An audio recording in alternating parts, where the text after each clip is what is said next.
दोस्तों, global level पर भारत के डिजिटल पेमेंट सिस्टम यूपीआई का फुटप्रिंट हम हर दिन लगातार बढ़ते देख सकते हैं, जो इस क्षेत्र में भारत की बढ़ती ताकत को साफ तौर पर दर्शाता है। और अब इसी में एक और बड़ा कदम उठाते हुए भारत अपने इस सिस्टम का विस्तार अफ्रीका में करने के लिए आगे बढ़ रहा है, जिसे लेकर आ रही लेटेस्ट मीडिया रिपोर्ट से इस बात का पता चला है कि भारत नामीबिया, मोजाम्बिक और केन्या समेत कई अफ्रीकी देशों के साथ यूपीआई पर महत्वपूर्ण समझौते को लेकर बातचीत कर रहा है। दरअसल यूपीआई सिस्टम की सरलता और सुरक्षा को देखकर पूरी दुनिया हैरान है। हाल ही में जर्मनी के डिजिटल और परिवहन मंत्री वोल्कर विजिंग भारत आए हुए थे, जहां पर उन्होंने एक सब्जी की दुकान पर क्यूआर कोड स्कैनर के जरिए यूपीआई का इस्तेमाल करते हुए पेमेंट किया, जिसे देखकर वह काफी ज्यादा इंप्रेस हुए थे। इसका वीडियो ट्विटर पर लगातार वायरल हो रहा था, क्योंकि ऐसा पहली बार था जब कोई जर्मन मंत्री भारत के यूपीआई सिस्टम से इतना प्रभावित दिखा, जिसे देखकर हर कोई काफी खुश था। इस घटना ने यह बात साबित कर दी कि यूपीआई एक काफी एडवांस और सरल सिस्टम है। इसीलिए अगर भारत इसका विस्तार दुनिया भर के देशों में करता है तो इससे हमारे सॉफ्ट पावर में बढ़ोतरी तो होगी ही, साथ ही हम दुनिया भर में मौजूद भारतीय डायस्पोरा के लिए पेमेंट करना पहले के मुकाबले कई गुना ज्यादा आसान बना देंगे। बता दें, मौजूदा समय में 10 देशों में क्यूआर बेस्ड यूपीआई सिस्टम जारी है, जिसमें Japan, south Korea, Taiwan, Thailand और सिंगापुर जैसे प्रभावशाली देश भी शामिल हैं। इसके अलावा UPI France, Canada, United kingdom, European union, UAE और कई दूसरे देशों में भी इस्तेमाल किया जाता है। अगर इकोनॉमिक टाइम्स की तरफ से रिलीज किए गए 1 जून 2023 के आर्टिकल की बात करें तो इसमें एनपीसीआई की तरफ से जारी किए गए लेटेस्ट आंकड़ों की बात की गई है, जिसमें बताया गया है कि मई 2023 में यूपीआई ट्रांजैक्शन ने अपने सारे रिकॉर्ड तोड़ते हुए एक महीने के अंदर 9.41 बिलियन ट्रांजैक्शन दर्ज किए, जिनकी कुल वैल्यू 14.30 ट्रिलियन रुपए से भी ज्यादा थी, जो काफी बड़ी बात है। क्योंकि भले ही यह आंकड़ा बहुत बड़ा लग रहा हो, लेकिन आने वाले कुछ महीनों में इसमें और भी ज्यादा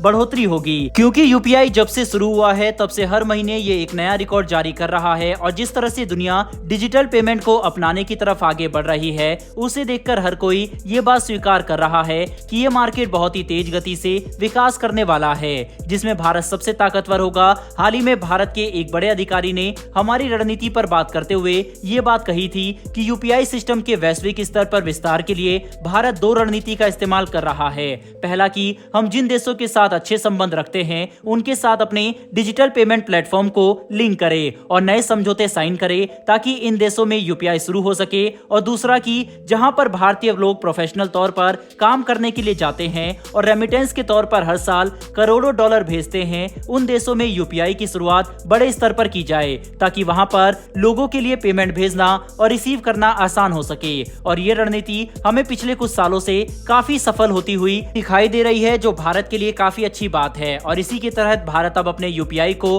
अफ्रीका तक में पहुंचाने के लिए बड़े कदम उठा रहा है।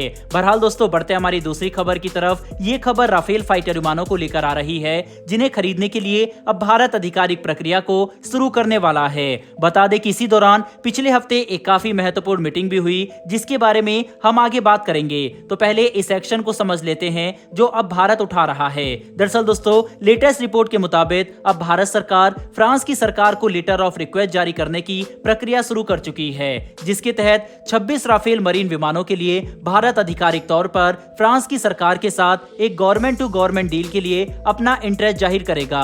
बता दें कि इस लेटर ऑफ रिक्वेस्ट को जारी करने से 6 से लेकर 8 हफ्तों का समय लग सकता है, जिसमें हम सभी जरूरी अप्रूवल और क्लियरेंस के साथ आगे बढ़ेंगे, ताकि इन 26 राफेल मरीन विमानों को बिना किसी परेशानियों के खरीदा जा सके।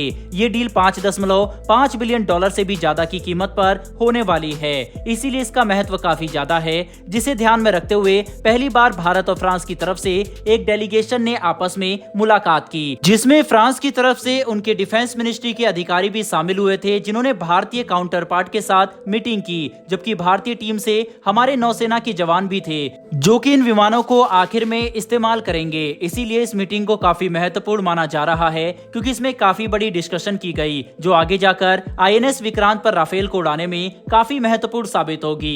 कुल मिलाकर समझने की कोशिश करें तो अब आखिरकार भारत आईएनएस विक्रांत पर राफेल जैसे एडवांस फाइटर विमानों को ऑपरेट करने के लिए आधिकारिक प्रोसेस शुरू कर चुका है, जो हम सभी के लिए काफी बड़ी खुशखबरी है, क्योंकि अब वह समय दूर नहीं जब हिंद महासागर में हमारे स्वदेशी एयरक्राफ्ट कैरियर पर से राफेल विमान उड़ान भरते हुए दिखाई देंगे जिनके दम पर हम हिंद महासागर को पूरी तरह से डोमिनेट कर सकते हैं और इसी वजह से चीन अब हिंद महासागर में अपनी सैन्य मौजूदगी को कम करने पर विचार कर सकता है। बहरहाल दोस्तों, इस वीडियो में इतना ही, लेकिन भारत के यूपीआई को मिलती इस ग्रैंड सक्सेस के लिए कमेंट बॉक्स में एक जय हिंद लिखना ना भूलिएगा। साथ ही हमारी आने वाली डेली ऐसी वीडियो के लिए चैनल को सब्सक्राइब कर बेल नोटिफिकेशन अवश्य दबा लें। फिर मिलेंगे ऐसी एक नई वीडियो के साथ। धन्यवाद। जय हिंद।